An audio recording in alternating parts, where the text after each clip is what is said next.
प्रेम पिशाचनी, इससे पहले ये नाम आपने कभी सुने थे?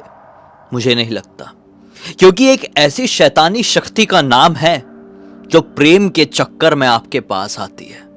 और सच बता रहा हूं, अगर आपने इसके प्रेम को ठुकरा दिए तो आपकी ऐसी दुर्दशा करके रख देगी ना कि आपने कभी सपने में भी नहीं सोचे होंगे। लेकिन ये टॉपिक क्या आपको इतना सीधा सीधा लग रहा है सुनने में? इतना सीधा टॉपिक होता तो ये वीडियो यहीं पर अब खत्म हो गया होता।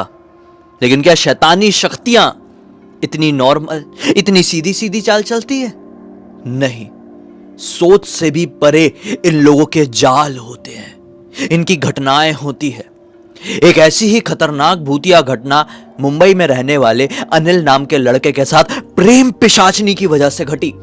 ऐसा कुछ नहीं है कि इसके चक्कर में, इसके प्यार के चक्कर में प्रेम पिशाचनी पड़ी होगी, ये पोजेस्ड हो गया और इसका खेल हो गया। नहीं, कुछ अलग है।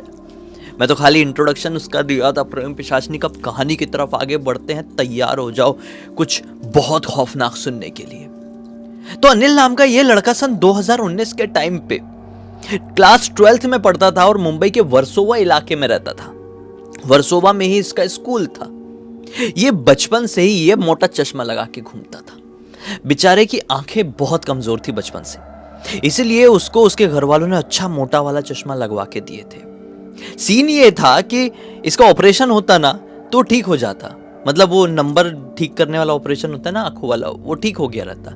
लेकिन इसके घर वाले इसका ऑपरेशन करवाते नहीं थे, क्योंकि वो एक लौता बेटा था और घर वालों को डर रहता था कि यार इसका ऑपरेशन आंखों का बड़ी चीज हो जाएगी। तो चश्मा लगा के जी रहा है, जिंदगी अच्छी चल रही है, लोग पूरी लाइफ काट देते हैं चश्मा में, कोई प्रॉब्लम नहीं होती, इसको भी चश्मा लगा के रहने दो।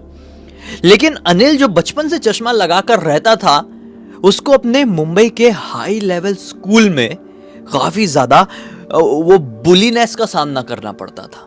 बुलीनेस मतलब क्या हो गया कि उसके लोग बहुत बुली करते थे, उसकी बहुत टांग खींचते थे, उसकी बहुत इज्जत उतारते थे। क्लास 12 के आते तक ना उसकी क्लास में जितने भी बच्चे थे, चाहे लड़का हो या लड़की हो, सबके गर्लफ्रेंड बॉयफ्रेंड बन चुके थे। लेकिन इसको कोई लड़की घास भी नहीं डालती थी। ऐसा नहीं था इसको कोई लड़की कभी पसंद नहीं आई थी। ये बहुत लड़कियों को आगे से अप्रोच करता था, लेकिन लिटरली लड़कियां अंधा अंधा बोल के इसको बेइज्जत करती थी और अपने पास से दूर भगा देती थी। ये कितने मामलों में सही, आप खुद बताओ। ये बहुत गलत होता है, बिल्कुल कभी किसी को नहीं करना चाहिए। अगर आप भी स्कूल में है, कॉलेज में, और किसी को ऐसा बुली करते हैं, किसी की कमजोरी का फायदा उठा के उसकी इज्जत उतारते हैं, तो कभी नहीं करो। हाँ, तो इसको बहुत ऊंचा नीचा बोलते थे लोग, बहुत ऐसा डाउन फील कराते थे, अपने ग्रुप में नहीं रखते थे। तो एक टाइम ऐसा आया 12th के टाइम पे, 2019 के टाइम पे, ये सोचने लगा कि अगर मैं भी अपनी कोई गर्लफ्रेंड बना लूं तो मेरी गर्लफ्रेंड मेरी बहुत सारी चीज़ों में तरफदारी करेगी। ये देखता था ना इसके साथ के लड़कों की जो गर्लफ्रेंड थी वो उन लोगों की कैसी तरफदारी करती थी कई चीज़ों में। तो ये सोचने लगा कि मैं कमज़ोर हूँ, मैं अच्छी स्ट्रॉन्ग गर्लफ्रेंड बना लूँ तो जो मुझे बेइज्जत करते हैं सब लोग, वो मेरे लिए स्टैंड लेगी और मैं थोड़ा सा कूल भी लगूंगा गर्लफ्रेंड बना लूँगा। तो उसने क्या किया, उसे स्कूल में ही एक क्लास 11th की लड़की थी, बड़ी ही प्यारी सी, ठीक है, सिर्फ पढ़ाई लिखाई से मतलब था, उसको कोई भी अपनी गर्लफ्रेंड नहीं बनाना चाहता था। तो इसने क्या किया, उसको एक लेटर लिखा और जो 2-2:30 बजे इन लोगों का लंच पीरियड होता था, वो लेटर लेके उसके पास पहुंच गया। अकेले में थी वो और आई लव यू वगैरह बोलने लगा। बेचारा बहुत टेंशन में था ना, ये बहुत टाइम से सबका सामना कर रहा था। डायरेक्ट उसने इतनी हिम्मत आई कि आई लव यू तुम मेरी गर्लफ्रेंड बनोगी क्या, ये सब बोल डाला। वो भड़क गई भाई। वो बोली मैं तुझे ऐसी लगती हूँ, मैं पढ़ाई लिखाई करने वाली लड़की हूँ, ये वो जोर जोर से चिल्ला के उसकी बेइज्जती कर दी। उसको बहुत ज़्यादा हर्ट हुआ और वो अपना बस्ता उठाया और सीधे अपने स्कूल से निकल के, लंच पीरियड में ही अपने स्कूल से निकल के वो वर्सोवा बीच में पहुंच गया। समुद्र के किनारे वो बैठ के फूट फूट के रोने लगा। इस वक्त दोपहर के 2:30-3 बज रहे थे और ये एक ऐसा समय था जब वर्सोवा बीच में या फिर कोई भी समुद्र किनारे लोग थोड़ा कम आते हैं, क्योंकि धूप का टाइम रहता है ना, थोड़ा मज़ा नहीं आता है। शाम को समुद्र किनारे आते हैं, सनसेट के टाइम पे ज़्यादा लोग आएंगे, सनराइज़ के टाइम पे ज़्यादा लोग आएंगे, लेकिन दोपहर के समय ज़्यादा लोग नहीं होते। तो वो समुद्र का किनारा बहुत बड़ा है वर्सोवा बीच का। हाँ, तो वो एक पत्थर चट्टान के पास बैठ के रोने लगा फूट फूट के। उसको रोते हुए 10-15 मिनट हो गए। अचानक से पीछे से एक आदमी के हंसने की आवाज इसको सुनाई दी। इसको बहुत जोर से गुस्सा आया, साला मैं यहाँ पे बैठे बैठे रो रहा हूँ अपने गम में पिछले 15-20 मिनट से, ये आदमी अचानक से कौन आके हंसने लगा। ये गुस्से में जैसे ही पीछे पलटा उसको गाली देने के लिए, तो क्या पाया, पीछे बैठ के जो आदमी हंस रहा है इसके ऊपर, वो एक साधारण सा आदमी नहीं दिखाई दे रहा है, बल्कि उस आदमी ने काले रंग के कपड़े पहना हुआ है, काला टीका लगा हुआ है, काला या मोटा काजल लगाया हुआ है। लिटरली उसका लुक ऐसा दिखाई दे रहा है जैसे कि आप फिल्म में किसी बाबा, तांत्रिक बाबा को देखते होंगे। ये उसके लुक को देख के ही चुप हो गया। रोना वोना सब इसका साइड में धरा का धरा रह गया, लेकिन उसके ऑरा से ये डर गया और इसने कुछ बोला नहीं और बड़ी हिम्मत जुटा के 2 सेकंड बाद बोलता है, कौन हो अंकल आप, और ऐसे क्यों हंस रहे हो मेरे ऊपर। आदमी बोलता है कि तू कौन है रे, कौन से गम में रो रहा है, क्या चाहिए तुझे। ये बोलता है कि तुम तो ऐसा पूछ रहे हो जैसे जो मांगूंगा दे ही दोगे। अरे पूछ के तो देख, अच्छे अच्छों से मेरा सामना हुआ है, जो मांगे हैं दिया भी हूं।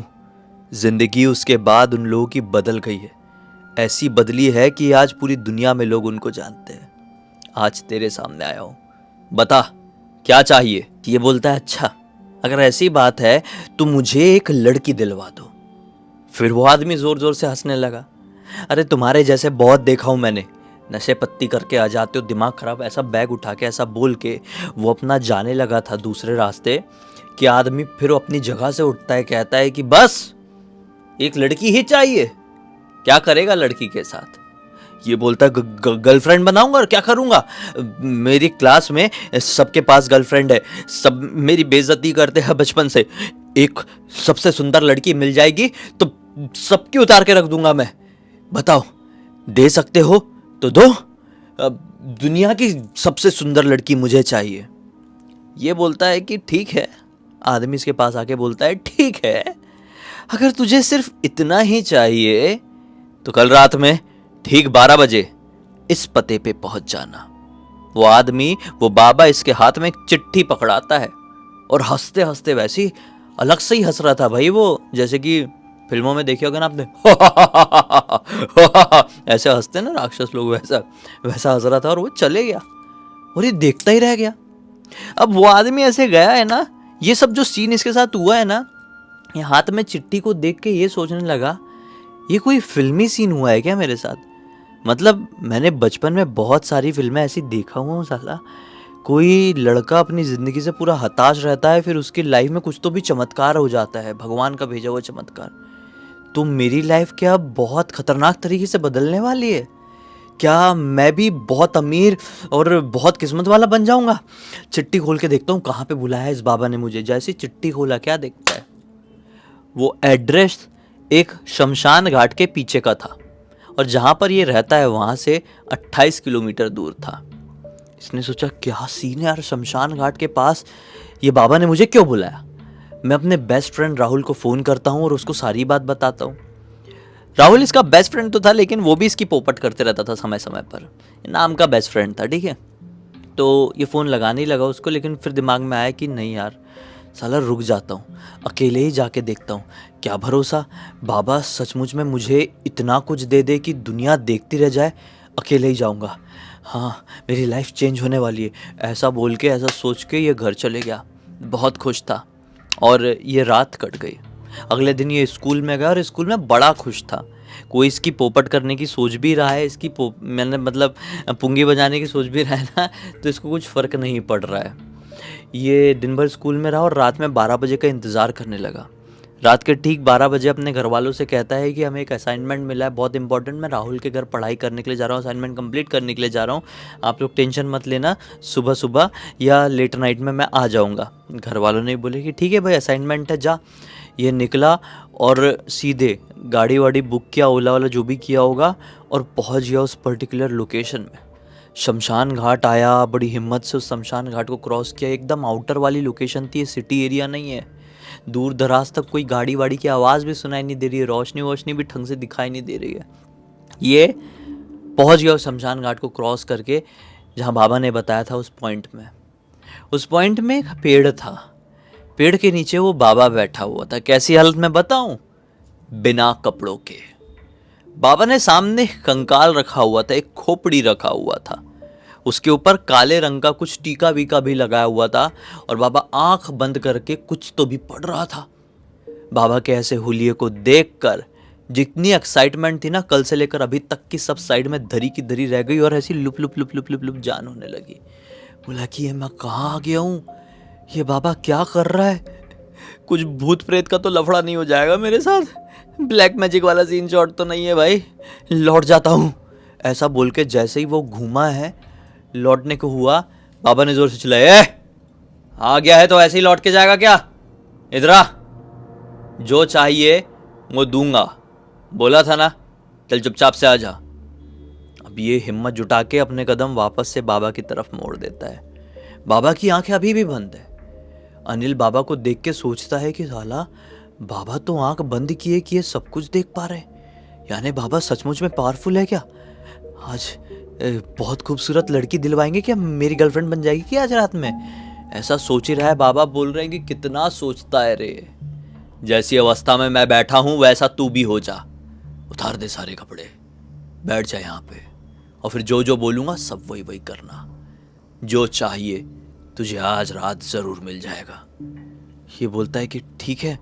ये बड़ी हिम्मत करके कपड़े वपड़े उतार देता है, साइड में रख जाता है और बैठ जाता है बाबा के साथ। बाबा ने किसी मतलब कुछ तो भी राख थी भाई, वो राख किसकी रही होगी मालूम नहीं, वो राख बोले ये पूरे शरीर में लगा ले अपने, इसने शरीर में लगा लिया। फिर बाबा ने कुछ पढ़ने बोले, ये मंत्र तो नहीं थे, कतई नहीं थे, क्योंकि ये मंत्र पढ़ता था। ये एक ऐसे परिवार से था जो परिवार बहुत ज़्यादा रिलीजियस था, तो इसकी मम्मी इसके पापा इसको बचपन से मंत्र वगैरह बहुत पढ़ाए सिखाए थे। लेकिन बाबा जो इससे बुलवा रहा था ये संस्कृत भाषा भी नहीं थी, ये कोई मंत्र भी नहीं था, और यहाँ पे किसी देवी देवता का भी उच्चारण नहीं आ रहा था। ये बाबा उससे कुछ अलग ही बुलवा रहा है। इसके सामने बाबा ने एक और कंकाल की खोपड़ी रख दिया। यह कंकाल किसी इंसान का तो नहीं, लेकिन 100% किसी जानवर का है। और अब यहाँ की वाइब से ये जो बोल रहा था उससे ये समझ गया है कि मैं यहाँ पर कोई भगवान देवी देवता की साधना तो 1000% नहीं कर रहा हूँ, मैं यहाँ पर जो साधना कर रहा हूँ वो शैतानी शक्ति की साधना है। ये सारी चीज़ें इसके दिमाग में चल रही है। इतने देर में बाबा को सब पढ़ के हो गया। अब बाबा ने आंखें खोले और बोले कि देख, तुझे आज रात में एक लड़की ज़रूर मिलेगी, तुझे चाहिए थी ना, जिंदगी भर तेरे पास रहेगी, उसे कभी दूर जाने के लिए मत कहना। ये बोलता है मैं क्यों कहूँगा बाबा, अब इतना कुछ कर लिया हूँ और सब सारी चीज़ ख़त्म हो गई और लड़की आने वाली, तो मैं क्यों बोलूँगा चले जा, क्या करना होगा मुझे, और कुछ करना है क्या। बाबा बोलते हैं हाँ, ये जो खोपड़ी तेरे सामने रखी हुई है उसे घर पर लेकर जा, रोज़ रात में खाना वाना खा के जब अपने कमरे में आएगा ना, कमरा है कि नहीं तेरा। ये बोलता है हाँ मेरा कमरा है स्पेशल, हाँ अपने कमरे में अपने बिस्तर के नीचे इस खोपड़ी में उल्टी करके इसमें तेल भरना, खोपड़ी को उल्टी करके उसमें तेल भरना और उसमें एक दिया जला देना। दिया ऐसा जलाना कि सुबह तक तो जलना चाहिए, और फिर बिस्तर में तो सो जाना, बस वो लड़की तुझे मिल जाएगी। ये बोलता है मिल जाएगी ऐसे। बाबा बोलते हैं हाँ तू जा, मेरी बात पे भरोसा रख।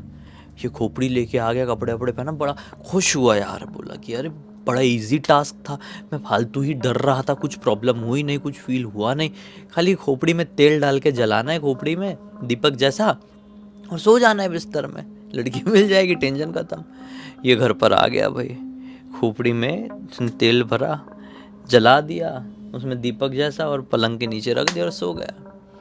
लगभग 4:30 पौने 5 बजे के आसपास इसको कोई ऐसे ऐसे करके सहलाता है, इसको बहुत अच्छा लगता है। फिर कोई ऐसा उठाता है धीरे से, ऐसा ऐसा करके, ये तुरंत अपनी आँख खोलता है तो क्या देखता है, सामने एक बहुत खूबसूरत लड़की, इतनी खूबसूरत कि सुंदर सुंदर अप्सराएं भी इसके सामने कम पड़ जाएगी। ये हिम्मत करके बोलता है आप कौन हो, यहाँ पर क्या कर रही हो। लड़की बोलती है क्या हो गया, तुमने ही तो मुझे अपने पास बुलाए थे, आ गई हूँ तो इतने घबरा क्यों रहे हो। ये बोलता है मैंने बुलाया था, और अब ये रियलाइज़ करता है कि क्या हुआ था कुछ घंटे पहले, जहाँ मैं गया हुआ था बाबा ने बोले थे आज रात में लड़की मिलेगी, ये आ गई है क्या सही में। शायद ही वही लड़की थी, क्योंकि ये इमेजिन किया था सोने से पहले एक लड़की के हुलिये को, और इसी हुलिये की लड़की दिखाई दे रही थी। ये सोचा कि मैं कोई सुपर ह्यूमन वगैरह बन गया हूँ क्या, लड़की को इमेजिन किया, लड़की सामने आ गई है। ये बोलता है कि हाँ तुम्हारा नाम क्या है? लड़की बोलती है कामिनी। ये बोलता है हाँ, तुम रहती कहाँ हो? बस तुम्हारे आसपास ही रहती हूँ समझ लो। जब कभी भी मुझसे मिलना होगा, मेरी याद आएगी, सच्चे मन से मुझे याद कर लेना, बुला लेना अपने पास, आ ही जाऊंगी तुरंत। ये बोलता है ठीक है ठीक है। बोलती है अभी तुम सो जाओ। ये वापस से अपनी आँख बंद करता है लेट के। लड़की इसके बाजू में लेटती है, इसको बहुत अच्छे से सहलाती है और पता नहीं क्या क्या बोलती है कुछ अलग ही लैंग्वेज में, और इसको नींद आ जाती है। भाई बहुत प्यारी नींद आई। अगले दिन उठा बहुत खुश, बोला स्कूल जाऊंगा, पूरे दोस्तों के सामने धौस जमाऊंगा कि मेरी ऐसी लड़की गर्लफ्रेंड बनी है, साले तुम लोग मेरी पोपट करते थे करके।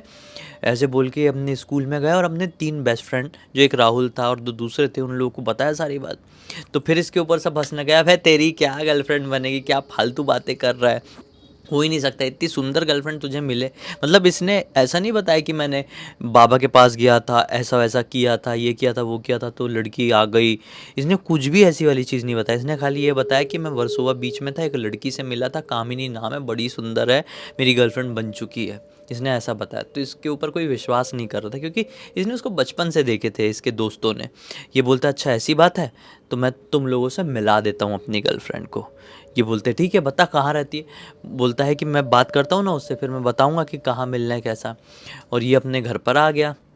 घर पर आने के बाद लिटरली खाना वाना खाने के बाद उसने वैसे ही खोपड़ी में दीपक जलाया, उसको याद किया और वापस से आँख खोला तो लिटरली इसको अपने कमरे में एक कुर्सी थी, वहाँ पर एक लड़की बैठी हुई दिखाई दी। ये उसके पास गया और देखा वही लड़की है। बोलता है कि कामिनी मेरे दोस्त तुमसे मिलना चाह रहे हैं, तुम मिल सकती हो क्या उनसे? ये बोलती हाँ क्यों नहीं, एक काम करो, कल रात में तुम अपने दोस्तों को वहीं पर बुला लो जहाँ पर तुमने पहली बार मुझे याद किए थे, वही शमशान घाट के उसी पेड़ के नीचे। मैं उनसे मिलूंगी, ज़रूर मिलूंगी। ये बहुत खुश हो जाता है। हाँ, फिर पूरी रात आराम से सोता है। वो लड़की भी इसके बाजू में सोती है, इसको सहलाती है, अलग अलग लैंग्वेज में कुछ बोलती है, हक करके सोती है, बहुत कडलिंग होती है सब कुछ। फिर अगला दिन निकलता है, फिर अपने दोस्तों को जाके बोलता है कि आज तुमसे मिलने के लिए तैयार है कामिनी, तुम लोग इधर शमशान घाट में मिल जाना। तो पहले तो हंसते हैं, बोलते हैं अरे यार तो हमारे साथ प्रैंक कर रहा है, शमशान घाट में कौन लड़की मिलने आएगी। ये बोलता है कि मिलेगी, 100% मिलेगी, तुम लोग आओ तो खाली मेरे ऊपर भरोसा रख के। ज़िंदगी भर मेरी बेइज्जती की हो, इस बार मेरी गर्लफ्रेंड देखो, मेरे पैर पड़ोगे कि ऐसी लड़की पटाया है। ऐसा बोल दिया और इसके तीनों दोस्त तैयार भी हो गए। अब रात का वक्त आया। रात के वक्त तीनों चारों उसी शमशान घाट के पास मिलते हैं और लिटरली शमशान घाट के पीछे वो पेड़ के नीचे वो लड़की इनका इंतजार कर रही थी। उस लड़की को देखकर तीनों दोस्त इसके सही में चकाचौंध रह गए। उससे बात किए, हंसे खेले, मस्ती मजाक किए लगभग आधे पौन घंटे तक। फिर राहुल बोलता है कि ठीक है कामिनी, अब हम चलते, हमें विश्वास हो गया है कि अनिल की भी गर्लफ्रेंड बन सकती है, वो भी इतनी खूबसूरत, मिलते रहेंगे, चलो टाटा बाय बाय। ऐसा बोल के राहुल अपने दोस्तों के साथ लौटने लगा तो कामिनी कहती है अरे रुको तो सही, तुम लोग पहली बार मुझसे मिलने आए थे, मैंने अपने हाथों से तुम्हारे लिए कुछ बनाई हूँ, गाजर का हलवा खाना चाहोगे? ये बोलता है हाँ हाँ क्यों नहीं, अपने हाथों का कुछ टेस्ट भी करा दो। वो लड़की पेड़ के नीचे एक डब्बा रखी हुई थी, वो डब्बा इनके पास लेके आती है, खोलती है, बड़ी अच्छी स्मेल आ रही थी गाजर के हलवे की। इन लोगों ने खाया, मज़ा आ गया खा के। कामिनी स्माइल करती है और इन लोगों को टाटा बाय बाय का इशारा करती है और चली जाती है। ये सब की सब अपने घर। भी बोलता है देख लिया बेटा कैसी गर्लफ्रेंड थी। सब लोग बोलते हैं हाँ भाई तुझे मान गए, आज के बाद तुझे कुछ नहीं बोलेंगे। वो बातचीत किए, सब अपने अपने घर चले गए। अब रात के समय अपना अनिल अपने घर पे आके सो जाता है। अगले दिन उठता है और फिर अगले दिन उठ के स्कूल जाता है तो स्कूल में उसके तीनों दोस्त आते नहीं हैं।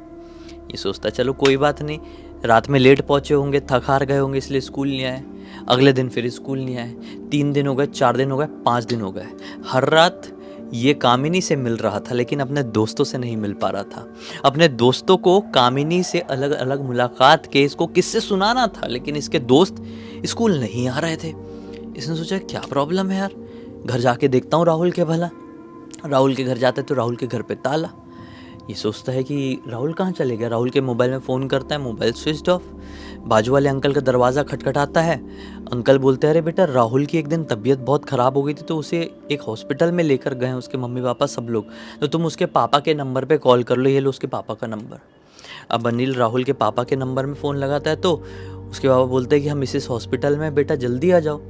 तो उस हॉस्पिटल में ये पहुंचा तो देखा कि राहुल पूरा पॉजेस्ड है, खतरनाक तरीके से, जैसे किसी के शरीर में भूत ऊत आया होता है ना, वैसा जैसे राज फिल्म में वो चुड़ैल आ गई थी किसी के शरीर में, एक लड़की के शरीर में, वैसे ही पूरा पॉजेस्ड। तो ये उससे पूछता है, मतलब राहुल के पापा से, कि अंकल ये कब से हो रहा है? तो राहुल के पापा बोलते हैं कि बेटा तुम लोग उस दिन गए हुए थे ना, मिले जुले थे रात के समय, फिर ये आया और सुबह से ऐसी हरकत कर रहे, तो तब से यहीं पे है। तो वैसे तुम लोग गए कहाँ थे, क्या काम आ गया था तुमको इतनी रात में? तो अनिल क्या बोलता है, अंकल वही हम लोगों का असाइनमेंट था। राहुल के पापा बोलते हैं, 1 मिनट, असाइनमेंट था? मुझे तो राहुल ने बोला था कि दोस्त के बर्थडे पार्टी में जा रहे हो। बेटा तू झूठ बोल रहा है, बता, सच सच बता कहाँ गए थे, नहीं तो पुलिस को बुलाऊंगा, मेरे बेटे की ऐसी हालत हो गई है। इतना डर गया ये इस सिचुएशन से कि इसने सारी की सारी बातें टू जेड बात राहुल के पापा से बोल दिया। राहुल के पापा ने बोले, शिट, मतलब वो दोनों लड़के भी रिस्क में होंगे। दोनों लड़कों के पेरेंट्स को फ़ोन लगाते और बात करते हैं। तो एक लड़का जिसका नाम नितिन था, उसकी भी सेम कंडीशन थी, दूसरे हॉस्पिटल में एडमिट है, और एक लड़के को हाई फीवर है। तो राहुल के पापा बोलते हैं इन लोगों से, मतलब फ़ोन में बाकी दोनों के पेरेंट्स से और ये जो सामने खड़ा हुआ है अनिल से, कि हमें सिद्धिविनायक मंदिर जाना चाहिए सुबह उठते से ही, वरना बहुत देर हो जाएगी, ये भूत प्रेत का मामला है, खतरनाक वाला। तो ये बोलता है, ठीक है अंकल, अपन लोग सुबह सिद्धिविनायक चल लेते हैं, सुबह भीड़ कम होती है, 4:30-5 बजे के आसपास भीड़ बहुत कम होती, तो जा सकते हैं सब लोग ऐसी कंडीशन में भी। ऐसा ओके ओके बोल के अपने घर पर आ गया। अब अपने घर पर जैसे ही ये अंदर अपने कमरे में गया है ना, अनिल अपने कमरे में पहुंचा, तो उसके कमरे में वही कामिनी बैठी हुई है, एकदम इसके पास गुस्से में आती है और बोलती, क्यों रे, कहाँ जाने वाला है तू सुबह? ये बोलता है, तुमने क्या करी पहले ये बताओ, मेरे दोस्तों को क्या खाने दी थी, मैं सब समझ गया हूँ, तुमने कुछ मिलाई थी उसमें, कौन हो तुम, और चली क्यों नहीं जाती मेरी ज़िंदगी से? ये बोलती है, अच्छा तू चाहेगा तो आ जाऊँ, तू चाहेगा तो चले जाऊँ? नहीं जाऊंगी तुझे छोड़कर, तुझसे प्यार करती हूँ, प्रेम करती हूँ तुझसे बहुत, प्रेम पिशाचनी हूँ मैं, मुझे दूर करना इतना आसान नहीं है। ये सुन के इसकी तो पैंट गीली हो गई, इसका तो दिमाग खराब। बोलता प्रेम पिशाचनी? बोलती हाँ, नहीं जाऊंगी, दूसरी बार ये लाइन बोला ना तुझे खत्म करके रख दूंगी। ये बोलता है, चली जाओ, मुझे तुमसे बहुत डर लग रहा है। ये बोलती चली जाओ, ऐसे कैसे चली जाऊं, ऐसा बोल के इसका गला दबा दी और हवा में उठा दी। इसका लिटरली गला दबा के हवा में उठाए ना पूरी ताकत से, इसने हाथ पैर छटपटाया, इसके पैर से एक बड़ा सा गुलदस्ता था वो नीचे गिर गया और फट से गिरने की आवाज़ आई। तो दूसरे कमरे में उसके पेरेंट्स सो रहे थे, उनको आवाज़ चली गई, पेरेंट्स भागते हुए, तो ये एकदम छटपटा रहा था। कोई और दिखाई तो नहीं दी लड़की उनको, लेकिन ये छटपटाते हुए इसको देखे तो सोचे कि लड़के को मिर्गी इर्गी की दौरी पड़ गई है, हॉस्पिटल लेकर जाओ। तो इसको उठा के हॉस्पिटल कौन से लेकर गए, किस्मत से लकीली उसको वही वाला हॉस्पिटल लेकर गए जहाँ पर राहुल पहले से एडमिट है, राहुल के पेरेंट्स हैं।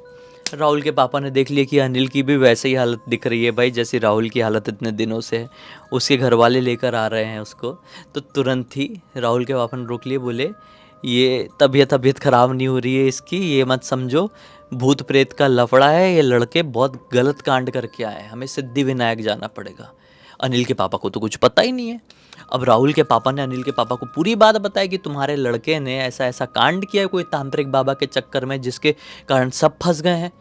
तो वहीं की वहीं सब लोग रुके रहे और सुबह का 4 बजे का टाइम हुआ, वैसी गाड़ी बुक किए हैं। बाकी दोनों लड़कों के भी घर वाले आ गए थे, दोनों लड़कों को भी लेकर आ गए थे। सब सिद्धिविनायक पहुंचे। लिटरली मंदिर के सामने तक ये ऐसी हरकतें करने लगे थे ना चारों, कि इनको अंदर ले जाना इम्पॉसिबल था। लेकिन कुछ लोग जो दर्शन के लिए आए होंगे वो सब समझ गए थे कि कुछ भूत प्रेत का लफड़ा है, तो सबने मदद की इनको मंदिर के अंदर डालने में। और जैसे ही मंदिर के पट के अंदर कदम रखे हैं इन लोगों ने, अरे भाई ऐसा शरीर हो गया एकदम ढीला कि जैसे एकदम ट्रांस में चले गए, इनको कुछ समझ में नहीं आ रहा है। इनके घर वाले जैसे ही सिद्धिविनायक में जो मंदिर का वो है ना गणपति बप्पा का, उसमें ऐसा सिर टिकवाए हैं, वैसे ही ऐसा एक फील हुआ कि इनका शरीर बिल्कुल और भी ज़्यादा हल्का हो गया है, एकदम ढीला छोड़ दिए। फिर इनके घर वाले घर पर लेकर आए हैं सबके। फिर राहुल के पिताजी एक पुजारी जी को जानते थे, फ़ोन में सारी बात बताए। पुजारी जी ने बोले कि ठीक है, हम अनिल के घर पर पहुंच रहे हैं, उसे घर पर पहली चीज़ें देखते हैं। उसे घर पर आए हैं और पलंग के नीचे वो खोपड़ी मिल गई जिसमें तेल डाल के वो दिया जलाता था इतने दिन से। पंडित जी ने बोले कि अरे भाई घर तो अशुद्ध हो गया है शैतानी शक्ति से, शुद्धिकरण करना पड़ेगा। तो जितने लड़के बच्चे इसमें इन्वॉल्व थे, जितने पेरेंट्स लोग इन्वॉल्व हुए थे, सबको अनिल के घर पर बैठाया गया। घर का शुद्धिकरण, लोक का शुद्धिकरण हुआ और ये भूत प्रेत की बाधा, प्रेम पिशाचनी की बाधा ख़त्म हुई है। नहीं तो लिटरली इनकी जान पर बनाई थी। तीनों चारों का खेल हो गया होता, बचते ही नहीं। आज ये कहानी आप सुन नहीं रहे होते। ये पूरी पूरी घटना की जानकारी मुझे किसी और ने नहीं बल्कि खुद अनिल ने इंस्टाग्राम पर लिख कर भेजा और बोला कि भाई पूरी दुनिया को बताइए कि किसी भी चीज़ के ऐसे लफड़े में ना पड़े। शैतानी शक्तियों की लिमिट नहीं है, उनकी शक्तियों की सीमा नहीं है, इसलिए उनसे जितना दूर रहे उतना बेहतर है। नादानी में और ऐसे कोई बाबा वगैरह ब्लैक मैजिक के चक्कर में तो बिल्कुल नहीं जाना है, चाहे जो हो जाए। ज़िंदगी आसान तरीके से काटो, अच्छी चलेगी। तो बस इसी एक नोट के साथ इस कहानी का अंत कर देते हैं। अब तक इस वीडियो को देख लिए तो लाइक ज़रूर कर देना, चैनल को सब्सक्राइब करके बेल आइकन दबा के ऑल के ऑप्शन में क्लिक करना है, क्योंकि इसी तरह के हैरान कर देने वाले खौफनाक वीडियोस डेली आप लोग के सामने लेके आते रहते हैं।